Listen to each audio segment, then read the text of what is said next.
This is heating up my computer. Can I go back to... Yeah, go. You can stop screen sharing. All right. Can you see me still? Yep, we're good. You good? All right. Yeah. Gotta turn on my shitty fans. Yeah. It's... What it is at its core is just... It's an ongoing explosion. And you just... Oh. Yeah. And how fast you gotta get going. Rocket launch? Mach 23. The SR-71 Blackbird, the Blackbird, Mach 3.3. You're doing 7 times that vertically. Well, vertically in the turning, but it's nuts. It's so nuts. At its, rocket science at the core, the most efficient rocket you could have would literally just be an explosion once. One-time explosion. One time, yeah. And so because carrying the fuel and you can only burn it at a certain rate, yeah, the most efficient rocket possible would literally be an explosion. But, you probably couldn't have people in there. Yeah. Well, they would melt. Yeah, that was Gerald Bull, the guy who wanted to build an artillery gun to shoot shit into space.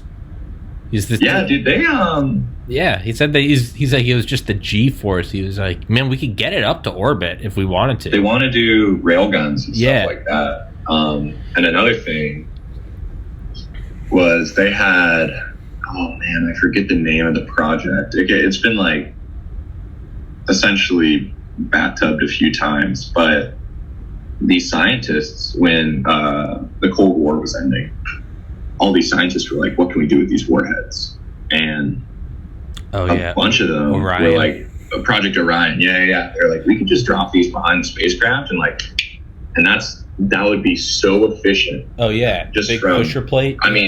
That's talking about if you have a single instant explosion being the most efficient, and then you have like 10 of those bad boys. But then you really got to get that sweet spot. Otherwise, you're just detonating 30 nukes in space like behind yourself, or it'd be horrifying to launch a bunch of nukes in space. I know.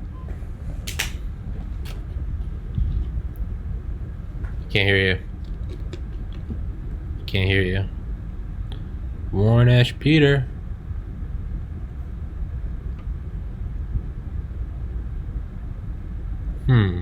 There you are.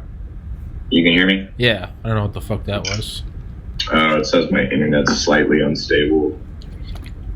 Aren't we all slightly unstable? I can't fault the internet. Shit, man. I know. We all have bad days. So, bigger missions like Voyager. I think Cassini, the Mars rovers, they all have RTGs, which are radiothermal generators. It's a big nuclear power supply on the rover or on the satellite, right? And they've been getting more and more phased out because of the scary concept of not only having a rocket explode as a chance, but having a rocket explode causing a nuke to go off or fall out. However small it is, right? Like uranium on top of an explosion in the atmosphere, and it's not. It's bad enough to be near a rocket explosion, but like if you have people watching, and the whole nuke goes off, you got all that stuff to worry about. Thermal pulse. Yeah, people, until like we really, really, really get space travel nailed down. And the thing is that I think we're getting close. Like the confidence is getting high. I don't think SpaceX has failed a takeoff in a while. They failed. The last landing I think they failed was a water landing. They missed the Starlink first stage landing area off of Kennedy, and they still did a safe water landing. They were able to recover the stage. Before that, the worst thing that happened was they had that mishap. Second launch of the Falcon Heavy. The cargo to the ISS. Yeah. But like all things considered, it's we're doing good. So there's have you heard anything about the company Rocket Lab? It sounds familiar. New Zealand and California rocket startup that does like smaller payloads to space, but their whole thing is that they can produce their rockets so quickly that you have a launch every week for smaller payloads.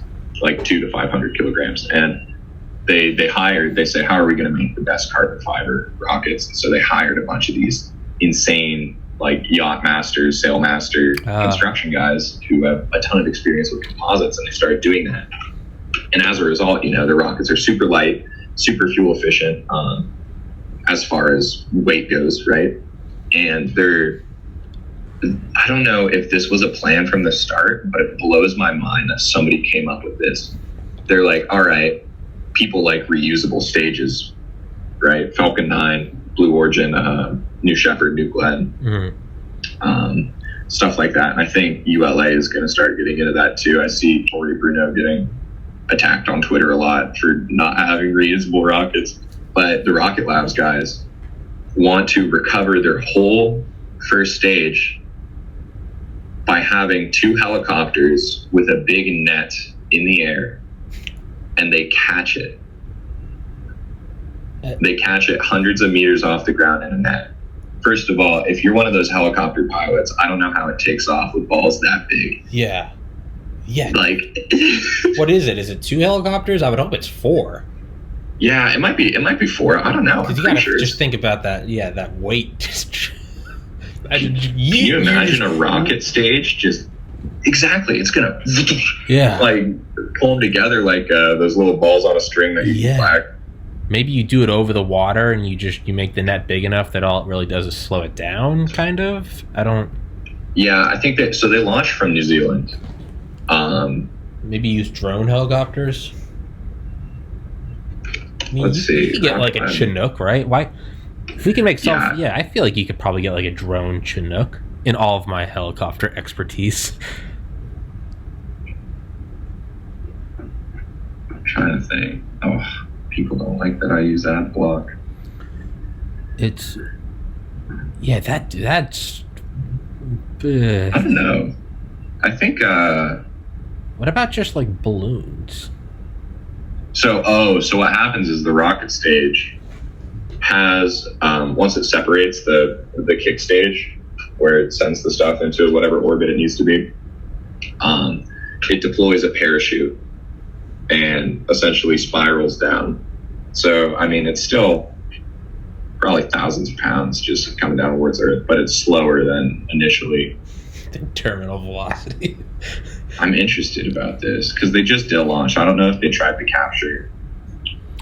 What if you just did something like, instead of SpaceX where they're literally landing them, which, watching those videos, it still seems like CGI. You're like, what? You're like, what am nuts. These things are like 17 stories tall, and there's,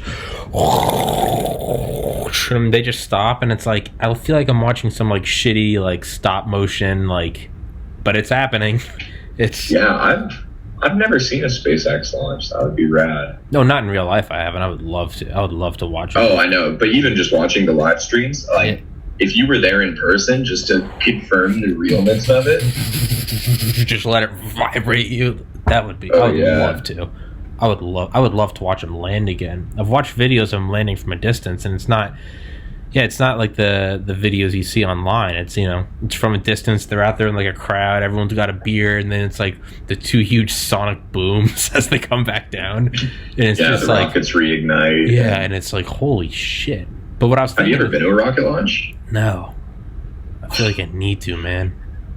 Or you got to get down to one. You should try going to a SpaceX launch or something one weekend. But I've only been to. I went to the last launch of the shuttle. Really? That's cool. I was a little kid. Yeah. We were in Florida for, I don't know if it was Easter, but we took a trip down to Florida and I watched it from the backyard of the house we were chilling at. That's so cool. It was nuts. And that was the first launch I ever saw. And then when I was at NASA in 2018, we saw InSight take off. I think that was on like an Antares. And it was a bummer because West Coast, like 4 a.m. launch, so foggy. We were like 2 miles from the launch pad, and it was foggy as heck. And there was, I think it was so busy that they're like, when you're at a football game or something, you don't really get cell reception. It says you got 5 bars. But there's 10,000 people there. Exactly. The band was not great. And so we couldn't see if it was launching. And then all of a sudden you just start to hear the rumble, and the entire, like, the fog kind of, you turn on your headlights at fog and it just blinds you. Yeah. It wasn't blinding, but it just illuminated the whole area like it was sunrise. That's so and you cool. just start feeling it in your chest, and it's just this deep rumble. Just drumming. Oh, man. God, I want to... That's got to... I can see where, like, kids, like, they see it once and they're just inspired for life. Oh, yeah. It's insane. And also... the power of God. Just, like... I don't know. I was in southern Florida at some music festival, music event, and I was in a crowd, and I didn't even know about the launch. This was pre-Space Obsession. I was like freshman in college, and I was in this crowd, and I look up, and I'm just seeing this like weird orb thing, a couple of them just flying across the sky, and I'm like, those aren't planes. I'm like, what is that? Are those meteors or something? Are we about to die? Yeah, dude, I'm like, well, this is a pretty good spot, but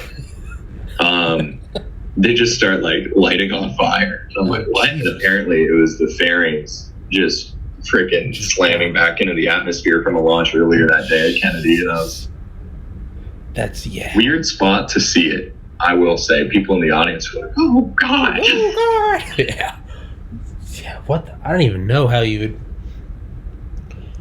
Yeah. Yeah, it's like, there's a good video of a woman freaking out and recording a SpaceX launch, and she's just like, "What is that? Oh my God!" And tons of people made memes of it. It's a fucking rocket lady. Sorry, I cut you off. What were you gonna say? Nothing important. I've seen fighter jets, like I've seen air shows, and like, oh yeah, and like those are inspiring. I don't actually want to like go learn how to fly, but like for like a moment, it's like. You see like an F-22 just sort of like literally it's almost just doing like a wheelie, and it's just like burning, and you're just like the power of that, and then just like the vertical takeoff and do a fucking flip, and you see him come down low, and it's just like, oh cool, that's not like a commercial airplane. You're like, that's a fucking sports car. Like this thing is, dude, it's nuts when you think about it. When through their aerospace program, when we were in like a vehicle performance class learning about like how planes operate the most efficiently, we never talked about the like hardcore fighter jets. Yeah. It was all passenger airline stuff. And I had a great teacher. And so there's this curve, and it just like asymptotically shoots up near zero being essentially how perpendicular it is to the ground. So zero being just firing straight up as the most inefficient, right? You're not covering any distance. And I raised my hand, I asked the teacher, I'm like, Dr. Saley, what? This graph implies you can't just sit there and hover. Like you can't have enough thrust to just hover. He's like, that would be so stupid and efficient. Like, that'd be pretty cool. He's like, yeah, it would be pretty cool. He's like, fighter jets can do that sort of stuff, but you wouldn't see that with a passenger airplane. And then he's like, all right, back to passenger airplanes. I'm like, no. Yeah, but he liked helicopters, man. When we were talking about helicopters, he was like the Super Stallion and the Hercules, these monster. He loved helicopters. Have you seen the SB-1 Defiant? The SB-1 Defiant. Let me pull up a picture of this. I saw a comment on Reddit that said it perfectly. It was like, this looks like a YouTube clickbait thumbnail, but it's real. Dude, that thing is rad. What is this? Boeing Sikorsky? Yeah. Or Sikorsky Boeing. Yeah, and it's got the back propeller. Yeah. Army's Future Vertical Lift Program. Made its first flight last year. Yeah. Oh, yeah. If you find videos of it, it's a trip to watch. It's like, what the fuck is this thing? But I was thinking, like, that's nuts. I can't imagine seeing like a rocket, because it was like an F-22, and it's like, wow, that's nuts. But I was like, just imagine just seeing a rocket where it's like, yeah, man, we're not even like pretending to be fuel efficient. Like, we're not even, there's no like, we're putting on a show. It's like your buddy trying to go 0 to 60 in his new car or something. Yeah. It's not only that, but it's something about like the risk. It's like, it's like, we like this thing, and if it works, like if it works, a thumbs up, we're gonna end up just in orbit. We're leaving the planet. That's when it works. If it doesn't work, we're dead, and thermal pulse is probably going to kill everyone here. And it's like, has it happened before? A lot of times it's happened before. Are we doing it again? Fire it up, baby. It's just... Dude, and the percentage, the more that go, the percentage of the bad stuff happening just lowers and lowers and lowers until people like get cocky. SpaceX can convince you to buy a ticket on. Yeah. And I think that's absolutely nuts, because for me the inspiring part is just a bunch of people came together and were like, let's freaking do this. Like, let's for the greater good or for show, right? Yeah. Like, let's just fucking do it. Science is done on the missions for sure. It's helpful with understanding life and the universe, but it's just that and something kind of noble. Like, I imagine Christopher Columbus era, right? You're setting off on this voyage around the world. There's something magical about Jackie Chan, like, around the world. Yeah. And it's just nuts to be like, we're not confined. We're not confined here as far as resources go. Yeah, we are. But we're going into the unknown. This is the age of people, and the Apollo era was, I think, the beginning of this, right? This is the age of people not being confined to Earth, and it's just going to be nuts how the opportunities change and how aerospace booms around that. I think there's about to be this I think we're at the bottom of the transportation renaissance. It's right? about to happen. We're at like the 60s, but instead of psychedelics, we're going to space. Yeah, we're watching it. We're watching it. It's almost like we're emerging out of the dark ages of transportation, right? Because in the grand scheme of things, 100 years ago, this dude made a car. Famous quote: if I asked people what they wanted, they'd say a faster horse. Yeah. And then late 1800s, people started. I mean, Da Vinci was working on gliders back in the Renaissance, and in the 1800s, people were making gliders. 1900s, Wright brothers, airplane, Kitty Hawk. 60 years later, put men on the moon, and then we took a step back and we're like, all right. And now I think that it's getting private grasp, and it's not just let's do this because we're in a war, or let's do this to show superiority. It's like, let's do this because we got to start. We got to start doing this. With asteroid mining, the potential there. The argument over different resources on the moon, right? Like, who has claim over what part? There's a bunch of ice water. Helium-3. A bunch of helium. There's a bunch of missions going to the moon now that are like really, really, really refining our understanding of the resources on the moon and what we're going to be able to pull back if global warming or climate change for whatever reason, decreases water availability and commercial launches become so cheap that we can start mass transporting water, rocks, whatever. That's nuts. And it's not even that crazy of an idea, because they're setting up for it with Artemis, right? In 2024, we're landing people on the moon, and it is a big, like, nationalistic, yes, let's do this international thing. But Lunar Gateway is sitting, if you think of the Earth and the moon, right? There, you can orbit the Earth, you can orbit the moon, and there's this beautiful sweet spot in between where the gravity has an equal pull on you from both. It's called a Lagrange point. Yeah. And so it's going to sit at the L1 Lagrange point, I'm pretty sure. And that's the Lagrange point in between. There's also a Lagrange point on the other side of the moon. And it's going to sit there. And this makes it, the worst part about rockets is it's inefficient, A, if you can't reuse it, right? Because you have to keep building it. And B, if you're not using it to the fullest capacity you can. So you have the materials, you can bring it to Lunar Gateway, and so you can have less fuel than you would to get to the moon, which drastically reduces costs. The worst part is launching off of Earth.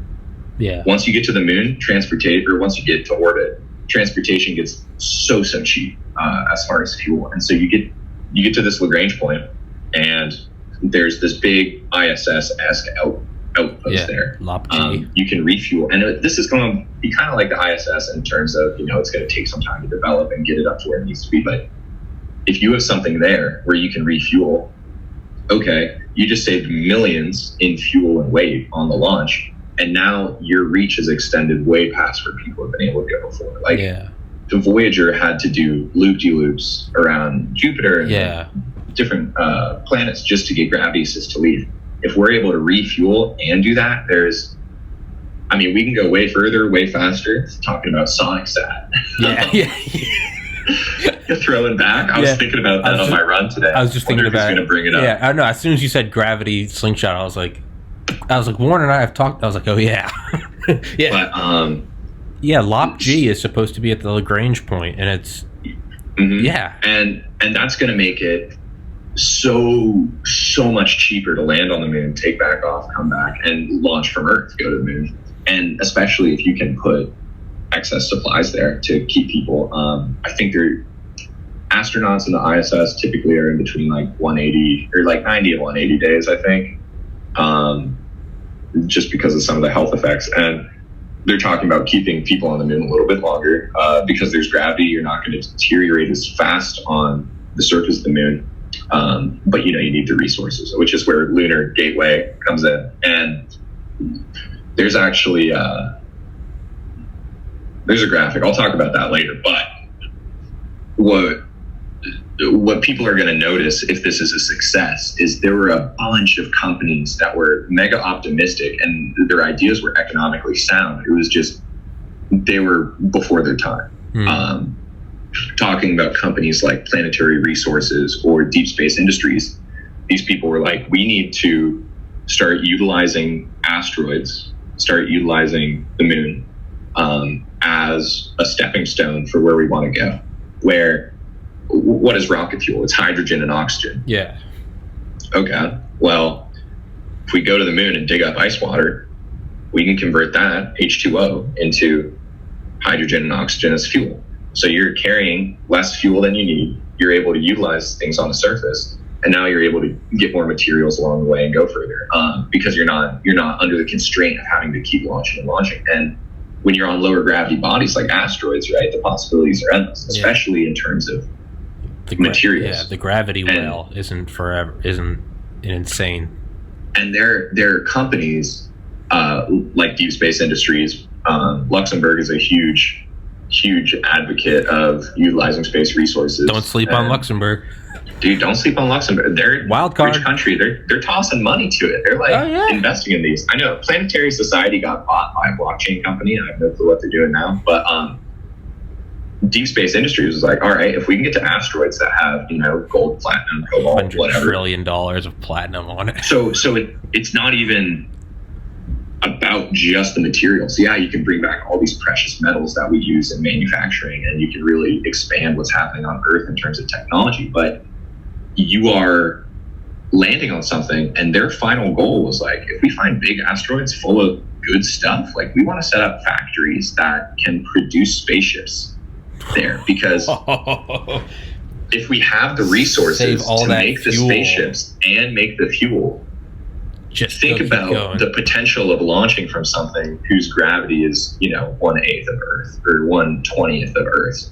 You could endless possibilities. That would be an explosion of discoveries. That would you'd be landing on every planet that has a surface, right? Like yeah, I got to piss again. I'm sorry, but yeah, back to science and stuff.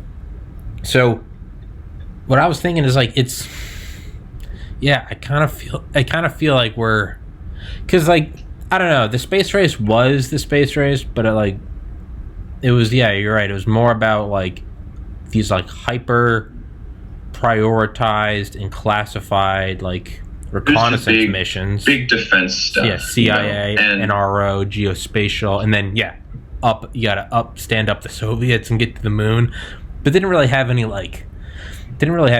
depth. It was a big. I mean, it was an arms race. If you can put things in orbit, you can put bombs in orbit. Sure, you're not safe anywhere. And that was the fear Sputnik. If they can put up that, they can put up a warhead. Yeah, and I mean, same thing with going to the moon. If we get to the moon first, like, what technologies are we hiding? Because if you publicize going to the moon, you can obviously do some good rocket stuff. Yeah. If you can go to the moon and it's just whatever. And that's it is a lot different these days because, you know, it was insane when we were developing all these technologies, right? And I think a lot of military technologies are insanely useful and have brought a lot of insight to the field, right? Like GPS satellites as a whole. And those are still, people are still researching and optimizing those for getting more precision, higher precision. And a bunch of people at NASA are working on, okay, how are we going to set up the most efficient GPS possible on Mars, on the moon? And so it is very future focused, right? When you talk to anyone at NASA about what's going on, surface level, they'll be like, well, you know, it depends who's the president and what they say we're going to do. Sure. Either if it's Donald Trump, they're going to send a tweet out and be like, we're going to the moon, we're going to Mars, whatever. Biggest, beautifulest moon ever. And what's crazy is that I've seen people directly impacted by one of those tweets. I have a buddy who's doing his dissertation on some crazy GPS stuff on other planets. And it was all Mars based because during the Obama administration, I'm pretty sure I could be having this backwards. During the Obama administration, they were like, let's get men to Mars. That is the next step. Yeah. And so he was like, all right, Mars GPS, let's do it. Let's figure this out. And then Trump was like 2 years or 3 years into his presidency, he tweeted, it's like, no Mars, to the moon. No Mars. And it might have been, it might be vice versa. It might be not to the moon, to Mars. Yeah. And they had to change the whole project. They had to redo all their code where they had to change parameters, you know, okay, this isn't on Mars, this is the moon. All right, what satellites do we have around the moon versus Mars? What's on the moon versus Mars? And, you know, when you're writing papers a week and going in offices, it can be frustrating, especially because if you publish something about Mars, you can't get paid for it. Because your time has to be allocated towards what the government says. And that's a double-edged sword. You have more security as NASA, right? But depending on, you know, what's going on in the world, you don't have guaranteed funding. And when you have these super millionaire billionaires, Elon Musk and Jeff Bezos, having these as their pet project and they're really stoked on it, they won't let it die. Just because they won't. Like, I don't know how many funders Blue Origin has. I don't think they do. They don't super market or publicize any of their launches. I know they're under some contracts to do engine stuff, but it's people with a passion that are driving it and making money off of it, and those people are pushing it further and further than NASA can, and in different directions than NASA can, right? Like Elon can say Mars is the final goal, and Trump can tweet, we're going to the moon. He's like, Mars is the final goal. Yeah, Elon doesn't give a fuck. He's like, cool. Yeah, and I mean, they're still taking advantage of it. They're wanting to send Starship to the moon for the Artemis program, or Lunar Gateway program, and so is Blue Origin. They're all saying that. And Blue Origin was originally, you know, hey, we're going to do tourism in space, and that's what we do.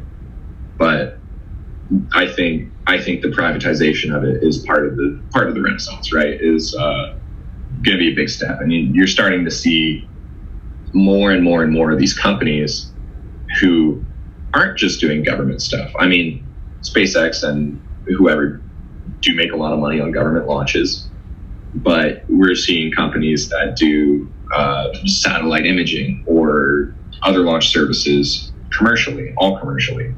So it's a pretty exciting time, and I wish I could be around much, much later than I'm going to be, just to, you know, see what happens and see how it ends up. I just think it would be absolutely nonsense to see people get to Mars in my lifetime. That would be, that would be insane, because the moon, like, going to the moon was insane. Like, I don't want to take anything away from that, but it's also like, it's right there. Like, it's not right there, but it's right there, you know? Yeah. And it's like, our neighbor. We went there, and we stayed for like a little bit, and like, that was cool. But like, it was never, we're going there, and we're like, you know, tag, you're it, and we like ran back. Like, you know, we got there, we're like, we did the thing. They walked around, got some rocks. It was badass. Went back to a different body. That's insane. But I think the main priority just for a while is going to be, you're going to have Lunar Gateway, and you're going to have some sort of outpost on the moon's surface where you have a habitat where people can survive for half a year. And I think, depending on how quickly that's ramped up, I think we could see something on Mars similarly. But I think there's a decent amount of research that goes into the psyche of it too. Yeah. Because like the moon, a couple days round trip. Yeah. As much as it's, you just got to find some really not claustrophobic, tough people to do that. But, you go to Mars, the shortest trip you're going to get is 2.5 months, 2 months. And I mean, if you're doing it super fuel efficiently, because you need resources to keep people alive for the 4-month round trip, plus hanging out there for a month or two, you're probably going to take a longer trip there and use less fuel. And so you're looking at like a 6-month to year-long, 2-year trip, round trip. And I mean, I live with a few guys, and I think we're all, I don't want to even say mature. I won't say we're all mature guys, because we're not. But it's like, if I can get in beef with my roommate, over him taking meatballs out of the freezer or something, or like moving where a Sprite is in the fridge just because I'm having a bad day, like, imagine being shoved into something the size of a small closet in a spacesuit where you're like cathetered up eating goop for 2 or 3 months. And people are like, dude, we're just going to sedate him. We're just going to have him on mad Xanax. I think you got to. Because I don't know how you can do that, because that's a legitimate. Yeah, it'd be like medically, some amount of medical induced coma. Absolutely, because think something. Like when you get there, like you are walking out onto another planet. Like you have to be at your absolute A game, not on your B game, not on your C game, and not so you have to have them on their absolute best. And we're potentially putting them out on there, coming off of like the worst. Like they're going to be on like a bad day that dwarfs any bad day any humans ever had. And so other factors to think about, and this is why earlier I said I think it'd be amazing to see people land on Mars in my lifetime, but I don't think it's going to happen. And I think we will. If you think about the logistics, more than just like fuel and people are going to be cranky. Okay, if you send someone to the ISS, they're 400 kilometers, they're 250 miles above the Earth's surface. The effects of the microgravity up there, they're working out for 2 hours a day. They're still seeing huge bone loss. They're still seeing issues with their eyes and their brain function. Your body deteriorates. It doesn't know what to do. It's really, really, sick up there, and has lasting effects on your heart, on your veins, on your bones, on your muscles, on your eyes, on your brain. And so even if you did just like, all right, we're going to shove people in a capsule sent to Mars, they won't be able to stand up by the time they get there. Like, and then you're thinking, oh, okay, so we need to either build a workout room on a spaceship that's going to send them there and still have space, or you're going to need some sort of artificial gravity where they can hang out. And that's where it gets like, you're looking way past the complexity of anything we do. I don't even know if Lunar Gateway is going to plan to have anything different than the ISS in terms of artificial gravity. But if you want something to have similar gravity to Earth, you're looking at something that either spins really, really fast or is about a mile in diameter. And it wouldn't be fun to launch that off of Earth. So yeah, dude. But what I was thinking is like, I wonder if like the best candidates would be like sailors from nuclear submarines that spend like months at a time on this little thing. And I think they work out something like, they said the SEALs that are on them, because like you will use like nuclear subs to like covertly deploy Navy SEAls. I remember watching some documentary and it was like they have nothing else to do. They don't have to. It's not like microgravity, but they said like they'll just work out like 7 hours a day because there's nothing else to do. Yeah. I've just heard they work out and read. Yeah, who else is better trained for that, man? These guys that are used to being in this tiny little fucking thing, surrounded by infinite death void, the ocean. Yeah. You know? Yeah, I think can't get out. I think so for sure. I think you need people who are, predisposed to being able to survive in those environments. Otherwise, it's just not possible.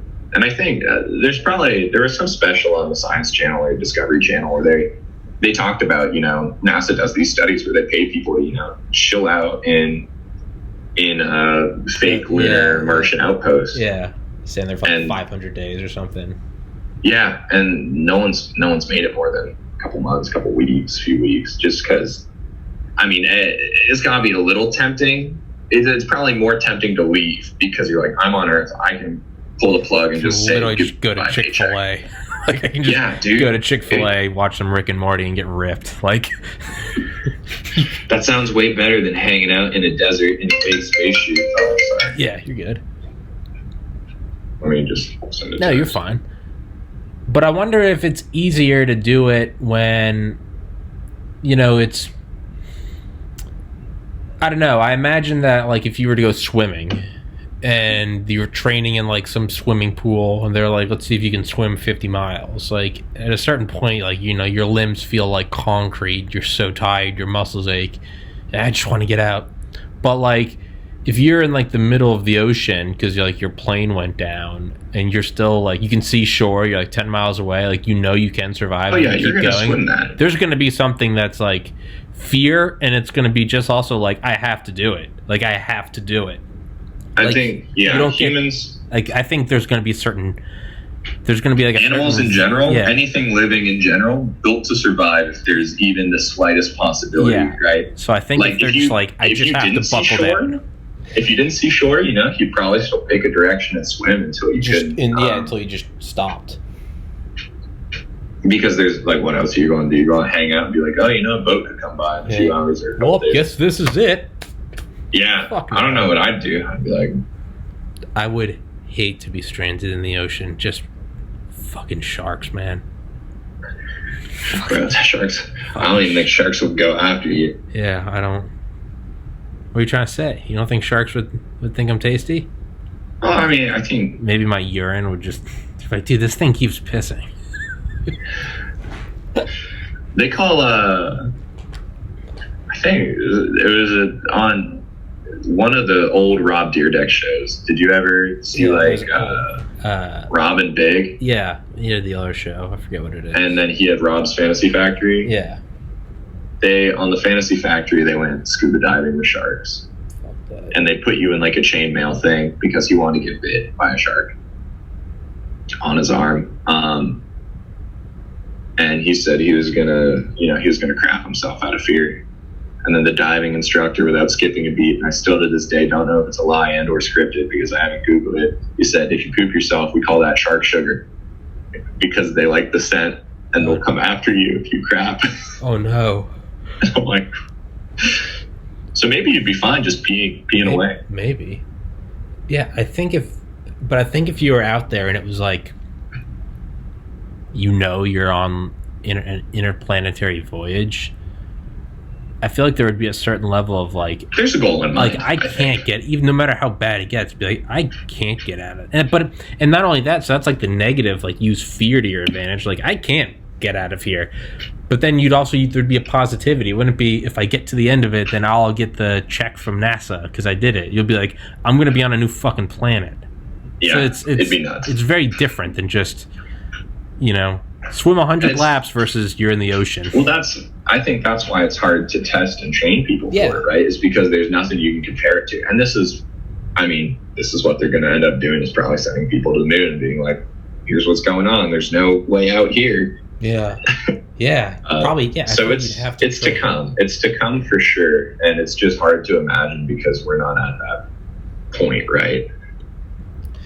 But it'll be interesting. I wonder how much difference it would make if like you each had your own pod, like within like the interplanetary craft, because it could be like, it wouldn't be isolation. You could still see all your other buddies, but just that point of like everyone's just wearing on your nerves. Even if you just had a little pod that was like barely bigger than you, but it was just like quiet, it's like soundproof. You could just go in there and just listen to an audiobook. We could watch a movie. Yeah. You could talk home. You could, I don't know, have some like limited like FaceTime. I think that could make all the difference in the world if you just had that little, like, you can just have that little, it's your own little room. It's your little bit of autonomy. Like, that could save you. Yeah. I think for sure. And I mean, astronauts have, like, there's an acoustic guitar on the ISS. So you got that going for them. I don't know about board games. Why couldn't you put it like an Xbox though? Just one, like 4 controllers? Oh no, dude! Dude, imagine just fucking just like co-oping campaigns for like 9 months all the way to Mars. Like, they just have to play Halo in space with sight. Oh, dude, they start playing Doom or something. Yeah. Stress each other out. Dead Space. But just load it up with like 100 titles. I bet you they've got like there's got to be something up there. Maybe I would bet. Like, I feel like Microsoft would jump at the opportunity to be like first thing. Yeah. PlayStation, yeah. But that, I mean, even that being said, I'm trying to think about. I watched a few videos about a day-to-day astronaut schedule, and I'm pretty sure they only sleep 6 or 7 hours because like they work all day, inside or out.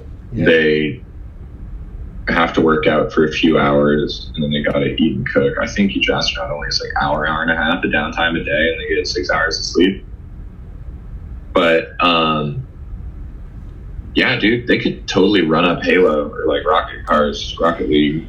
Yeah, I mean, think about it. Yeah, I think a lot of companies could jump on that. You'd have Apple would upload just some like, some 100 terabyte hard drive, just some compact hard drive, and be like, there's every song ever from like iTunes, and there's 50,000 movies on there. Like, okay, get lost in any series. Like, you haven't seen Breaking Bad, cool, knock that out. Game of Thrones, Rick and Morty, The Office, just like, you haven't seen the Lord of the Rings trilogy, jump on it. Like, you could do that. You could. Yeah, you've never played a game before? Just fuck it, pick it up. You play Grand Theft Auto? Yeah, why don't you play the first 5 titles? Like, Play Grand Theft Auto in space. But yeah, not only that, I don't know, it'd just be, or you and your buddies, you're just there, and it'd be like, you can squat up, and it'd just be like, I don't know. That would be so fun. You'd absolutely I've met one astronaut. I forget her name. Oh, I forget her name.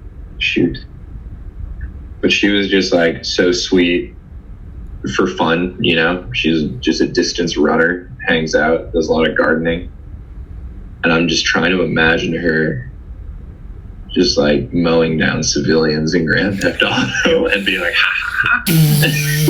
Yeah, man. I mean, but if you gotta let out a little like, you can't fight your like crewmates. Like, if you guys are getting on each other's nerves, but I wonder just like shooting each other again and again and getting it out, like. This is what you get for like something. Yeah, this is what you get for taking my like MRE, just like hack them with a hatchet or something, and then just get it out of your system. Be like, okay, yeah, we're good. I like it. I think that's a good idea. Let me see. Do they have video games on the space station? Maybe not for the space station because they're mostly doing work, but something like the route to Mars, where it's literally like we just got to get them there like psychologically intact. Why not just make it like make it a vacation? Make it a fucking good time. Make it a vacation. Yeah, I mean, eventually there'd be communication gaps, but you could video play games in space nixed over fears of space station hacking. Make he it. He wanted to play an MMO. Just make it. No, yeah. Well, don't do it online. Make it a closed system. Yeah, like exactly. A Faraday cage around it. Like, that'd be fine. Yeah, I mean, you could just have an Xbox not hooked up to the internet or Wi-Fi or whatever. Yeah, imagine if you had that, or just like some shit you get lost in, like, I don't know, like some sandbox games, where you can just like kind of build your. If you're playing Kerbal Space Program, like you just be up there just doing whatever the fuck you want.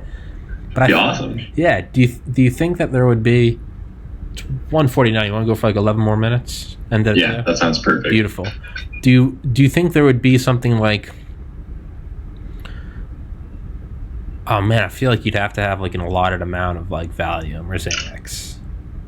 and it would just be An like allotted amount of what conversation? Valium or Xanax. Like you would just yeah, dude. I think they couldn't have them totally load that up. You couldn't have them on it 24/7 because withdrawals are real. You couldn't be having these guys going through like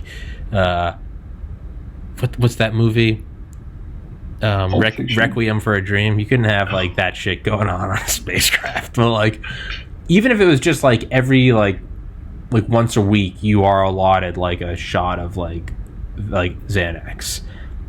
That might be all you need just for like once a week. Like once a week, you go out and just kind of get drunk with your friends, and it's like you just kind of like let go and you're like relax, gonna act like an idiot, and then it's like you can do like the next week of classes. You're like, all right, so we just got to get to the week. We just got to get to the weekend.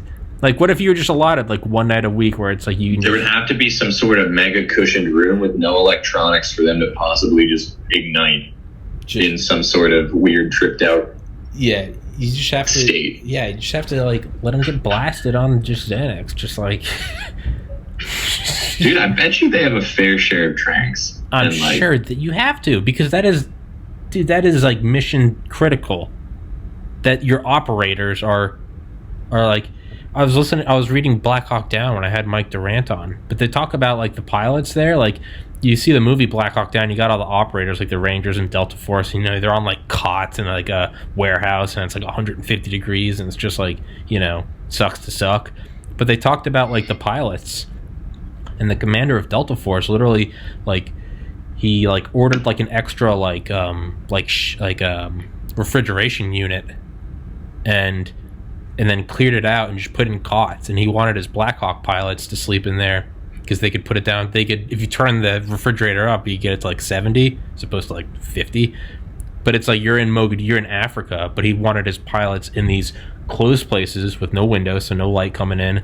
Put it at 70, cool night's sleep. He's like, because these guys, he's like, these aren't my shooters. These are my guys operating Black Hawk helicopters. I need them on their A game. But that's what he'd do. He'd literally put them in refrigeration units.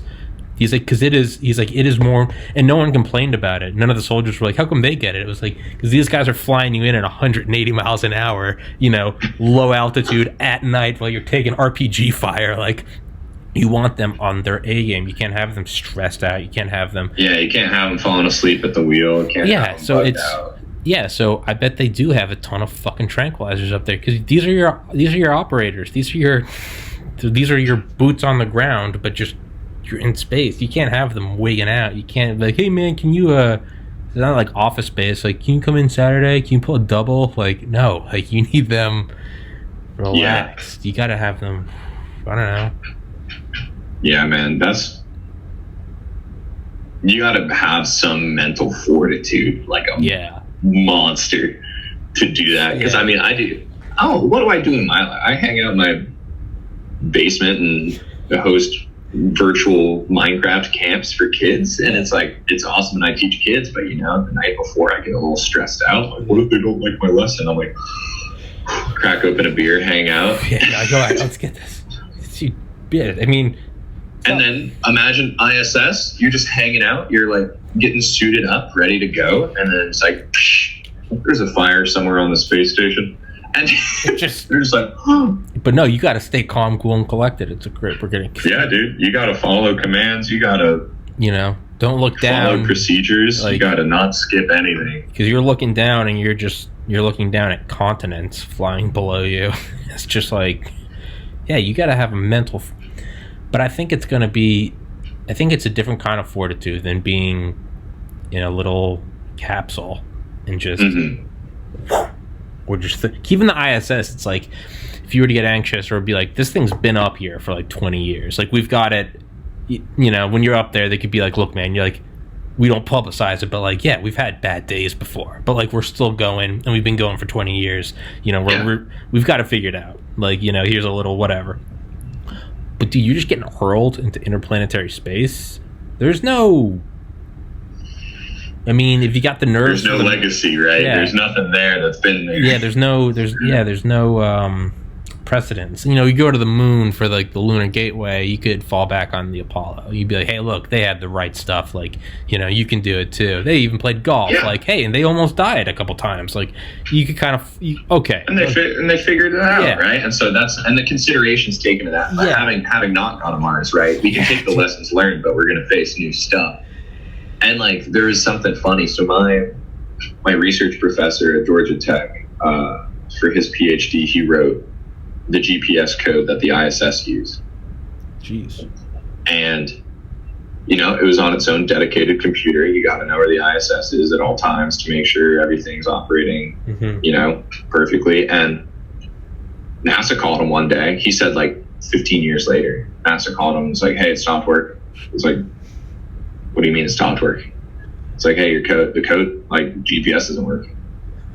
What's going on? He's like, I don't know. What'd you do? Well, it's been going for 20 years. What do you mean I did something? I didn't do anything. Yeah. And and they're like, it's broken. What do we do? How do we fix this? And he's like, have you tried turning the computer off and back on again? And they're like, we don't know what's going to happen if we do that. This is like a main computer that operates the space station. He's like, I'm trying. and they spent, you know, hundreds of man hours and 2 weeks figuring out what would happen if they rebooted the computer before they did it. And then they rebooted the computer and it was fine. You know? And now we know, hey, if the GPS code just fucking freezes up, just reboot that. Yeah, just redo. No one's gonna die. So it's lessons like that. And but you don't it's have scary that to think. Mars, yeah. It's scary to think that the Apollo guys were like, oh, hey, we're about to die from carbon monoxide poisoning in this capsule the size of a shoebox. And people were like, oh, okay, do you have a socket and air filter and just rip some wires out of the wall? Yeah. And it was a bunch of white collar dudes in a room saying, can we do this? And are they going to die based on what we tell them to do either way? And it's like, well, they're going to die if we don't. And so they're like, fine. Yes, fucking roll. And it's scary to think that those things can still happen on, you know, different issues. Will happen. We're not finished. Yeah. We're not finished. It's going to be nuts. There's going to be many more Apollo 11-esque. Yeah, there's going to be a lot of those. There's also there's going to be there's still a lot of Challenger and Columbia shit left. It doesn't, like, unfortunately, like, that stuff's not over. Like, it can't be over. How can you, like, we're not pushing the envelope. We're not going where no one's gone before if, like, shit doesn't go terribly wrong sometimes. Like, I'm not trying to be funny, but don't they say like that's like, I think they say like rule books are written in blood? Like, I think and that was kind of circling back to talking about the rocket for the Demo 2 launch failing, right? Is like, well, you know, we saw Boeing with the Orion capsule not go into its allocated orbit. We saw a failed ejection from Demo from the crew capsule before that launch. And just based on the SpaceX, like, we put in hard hours and we work fast. And I mean, NASA has all these rules and regulations because of the Apollos, the Challengers, the Columbias. And, you know, when you're in a certain environment, one that's based on speed and intensity, like SpaceX, and I'm not saying they don't value safety. I'm sure they have thousands of people working on that. But, you know, someone's going to miss a bolt. Something's going to happen that really causes, like, the NASA paddle of bureaucratic safety. Like, they're gonna get slapped. Yeah, it's not gonna destroy them, right? Like, SpaceX isn't gonna fail because of one botched launch with a person on it. But the big concern me and my buddies had for that launch, we were just like hearing our buddies who worked at SpaceX, and seeing what was it, the water tower, you know, explode the day before. We were just like, you know, they could get slapped on the wrist really hard, and I think it would be good for them too, especially before human lives are at stake again. And I know they've gone through all the tests before and stuff like that, but, you know, you can go through the tests and then, you know, Falcon Heavy had both of its boosters crash. You can go through the tests and launch 82 rockets, and then, you know, you miss the barge. And so that it's lucky that happens on the non-critical parts, right? I don't want to say the first stage isn't critical, but that's not the payload. And it's just, I think it's a matter of time until something does happen and they get slapped really hard to, you know, tighten up. Yeah. Because that's happened at NASA. And I mean, working there, it's a pain sometimes because, you know, you need a guy watching a guy watching a guy who wrote the thing, who's watching the guy tighten the thing he made. But it's all in place for a reason, and NASA's realized it through their own failures. And there hasn't been a failure of that magnitude in the private space industry. And so waiting for something like that to happen is going to be a big milestone in terms of safety in private and commercial space companies. So watching the launch last week, I was definitely like shaking in my boots, man. I was freaked out. I couldn't sleep the night before the first time they tried to launch it, and I was watching it as soon as the stream started, and I was just like horrified. I just kept imagining it. I was like, why am I imagining? I was like, visualize like good things, like getting up there, like high fiving the other guys. But I couldn't just. I was like, there's gonna be some explosion, and just like if you look at like a silhouette of the Challenger explosion, you know exactly what explosion it is. I was like, fuck, there's gonna be some. It's gonna take some shape. There's gonna be some like Columbia, like the streaks in the sky. It's like I didn't even realize it till like got up there that like my legs were clenched. I was just watching it. I was like, no. I just kept waiting, and I was like, this is how it's going to happen. It's going to blow up. You know, the camera's not going to realize it for a second, so it's going to track back. And I was just like, no. And then it worked. Yeah, man. It fucking worked. And it was like, power to them. It's awesome. Huge step for sure. On that note, I was going to say the meme I saw, you know, like the thing is always like American astronauts on American rockets from American soil, right? Yeah. But there's something, it was like 2011 to May 2020. Guys, space is beyond nations, right? There are no borders up there. We're all human beings. June 2020. American rockets from American soil. American astronauts. Yeah. But for hashtag launch America. Yeah. But for 9 years it was, guys, we're all one people, you know. One people up there, global, man. Like we're all one, and then America gets up. Oh man, we pull it off. Number one. Yeah, and it wasn't even the government that did it. It was some South African dude with a $1 kajillion and a slave force of engineers. Yeah, but just where everybody's like, America. Yeah, dude, everyone's like chest pounding in their John Deere muscle tees. Yeah. Fuck you, Soyuz. Just like, and if something were to happen, you know, we'd be like, guys, like there are no borders in space. You know, exactly. We'd be like, we are all one people. We are all one people, and number one. No, USA. Just like eagle screeching. It's like, yeah. I like it. I love it. Beautiful note to end on. Me too.